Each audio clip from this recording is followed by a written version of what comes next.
Assalamualaikum warahmatullahi wabarakatuh. Perkenalkan, nama saya Lutfia Rima Ayu Anjani. Di sini saya akan menjelaskan mengenai status dan peran kepala sekolah. Pada kesempatan kali ini, kita ada beberapa topik pembahasan yang akan dibicarakan. Yang pertama mengenai pengertian kepala sekolah, kedua syarat kepala sekolah, ketiga peran kepala sekolah, dan yang terakhir adalah kepala sekolah yang ideal. Memasuki topik pembahasan yang pertama mengenai pengertian kepala sekolah. Kita pasti tahu kepala sekolah itu adalah pemimpin di sebuah sekolah atau di sebuah lembaga. Nah, kepala sekolah itu dibagi menjadi dua kata, yakni kepala yang berarti pemimpin dalam suatu lembaga dan juga sekolah yang berarti lembaga yang di dalamnya terdapat proses menerima dan juga menyampaikan pembelajaran. Nah, menurut ahli yang bernama Mulyasa, kepala sekolah atau madrasah itu adalah motor penggerak dan penentu kebijakan yang akan menentukan tujuan yang dapat direalisasikan. Atau kita bisa mengartikan apa sih kepala sekolah itu? Kepala sekolah yaitu guru yang diberi tugas tambahan untuk memimpin suatu sekolah yang terdapat proses belajar mengajar di dalamnya. Di Indonesia sendiri, syarat untuk menjadi kepala sekolah sudah ada di Peraturan Menteri Pendidikan dan Kebudayaan Nomor 6 Tahun 2018. Yang pertama adalah sehat jasmani, rohani, dan bebas nafsa yang dibuktikan dengan surat keterangan dari rumah sakit pemerintah. Yang kedua adalah tidak sedang menjadi tersangka atau tidak pernah menjadi terpidana. Jadi tidak pernah melakukan tindak kriminal apapun. Kemudian yang ketiga adalah memiliki kualifikasi akademik. Paling rendah adalah S1 atau diploma 4 dari perguruan tinggi dan program studi yang terakreditasi. Paling rendah akreditasinya adalah B. Keempat adalah usia paling tinggi 56 tahun pada waktu pengangkatan pertama sebagai kepala sekolah. Untuk syarat yang kelima adalah memiliki sertifikat pendidik. Syarat keenam, bagi guru pegawai negeri sipil memiliki pangkat paling rendah penata itu adalah golongan 3C. Yang ketujuh adalah memiliki hasil penilaian prestasi kerja guru dengan sebutan paling rendah baik selama 2 tahun terakhir. 8. Pengalaman mengajar paling singkat 6 tahun menurut jenis dan jenjang sekolah masing-masing. Kecuali kalau misalkan berada atau mengajar di TK, paling tidak 3 tahun pengalaman mengajarnya. Dan yang terakhir adalah memiliki pengalaman manajerial dengan tugas yang relevan dan fungsi sekolah paling singkat 2 tahun. Untuk masa tugas seorang kepala sekolah, yakni 4 tahun yang dapat diperpanjang 1 kali dalam masa tugas. Nah, bagi yang sudah menduduki masa jabatan 2 kali secara berturut-turut, itu dapat ditugaskan kembali apabila sudah melewati masa tenggang minimal 1 tahun. Sedangkan bagi mereka yang memiliki prestasi yang sangat baik, itu dapat ditugaskan di sekolah lain tanpa tenggang waktu. Memasuki topik pembahasan yang ketiga mengenai peran kepala sekolah. Jadi kepala sekolah ini memiliki 7 peran, di mana masing-masing peran ini memiliki tugas dan juga fungsi masing-masing.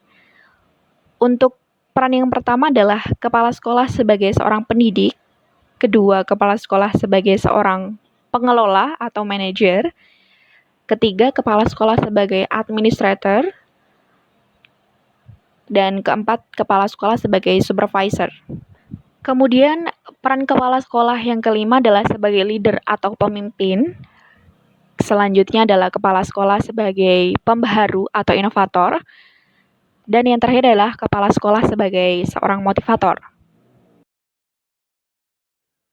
Baik, langsung saja memasuki pembahasan mengenai peran kepala sekolah yang sudah saya sebutkan tadi. Untuk yang pertama adalah kepala sekolah sebagai seorang pendidik.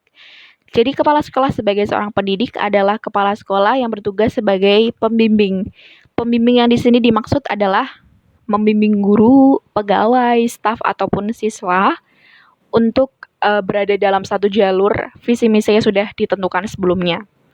Kemudian yang kedua adalah mengikuti perkembangan iptek, dan terakhir adalah menjadi contoh dalam proses pembelajaran. Jadi untuk menjadi kepala sekolah itu, segala tindakan atau perilaku kita itu akan menjadi contoh atau teladan bagi seluruh warga sekolah. Kemudian yang kedua adalah kepala sekolah sebagai pengelola. Kepala sekolah menyusun program sekolah, kemudian mengendalikan kegiatannya. Biasanya di awal semester baru atau di awal periode kepala sekolah itu menyusun bersama staf dan juga karyawannya, menyusun apa sih yang akan dijalankan selama periode ke depannya. Untuk itu, kepala sekolah itu merancang apa saja kegiatan yang akan dijalankan, kemudian mengendalikan kegiatan yang akan dijalankan tersebut. Peran yang ketiga adalah sebagai administrator. Jadi di samping menjadi seorang pemimpin, kepala sekolah itu juga wajib untuk membantu segala administrasi yang ada di dalam sekolah, seperti kegiatan belajar mengajar, tentang kesiswaan, tentang keuangan, dan sampai sarana dan prasarana juga kepala sekolah wajib membantu. Untuk peran yang keempat adalah sebagai supervisor. Kepala sekolah menyusun supervisi pendidikan sekaligus memanfaatkan hasilnya. Untuk peran yang selanjutnya adalah kepala sekolah sebagai leader atau pemimpin. Jadi yang dimaksud di sini adalah kepala sekolah ini menyusun segala visi misi sekolah, kemudian berwenang mengambil keputusan dan melakukan komunikasi. Komunikasi yang dimaksud di sini adalah untuk menjalin hubungan baik internal ataupun eksternal yang ada dalam sekolah. Kemudian sebagai pembaharu. Jadi kepala sekolah ini mencari kira-kira inovasi apa sih yang cocok untuk diterapkan di sekolah ini, dan kemudian mendorong dukungan terhadap pembaharuan yang ditawarkan. Jadi tidak hanya sekedar memberikan ide, tetapi juga memberikan bagaimana langkah-langkah untuk melaksanakan ide tersebut. Selain itu, peran kepala sekolah juga sebagai motivator. Jadi kepala sekolah itu berfungsi sebagai sumber motivasi baik seluruh warga sekolah dan juga menerapkan prinsip hukuman dan penghargaan. Topik pembahasan yang terakhir adalah kepala sekolah yang ideal. Tentunya setiap sekolah itu bercita-cita untuk memiliki seorang pemimpin yang bisa diandalkan. Nah, ideal yang dimaksudkan di sini adalah kepala sekolah itu harus demokratis, menerima segala kritik, kemudian saran juga, dan membimbing warga sekolah secara efektif. Kemudian juga harus kreatif dengan memberikan gagasan yang khas sehingga tercipta keunikan dari suatu sekolah. Kemudian menjadi teladan, contoh baik dalam bersikap ataupun bertindak. Dan yang terakhir adalah harus amanah. Jadi yang diperhatikan di sini adalah loyalitas atau kesetiaan dan juga tanggung jawab atas segala hak dan kewajiban sebagai kepala sekolah itu sendiri.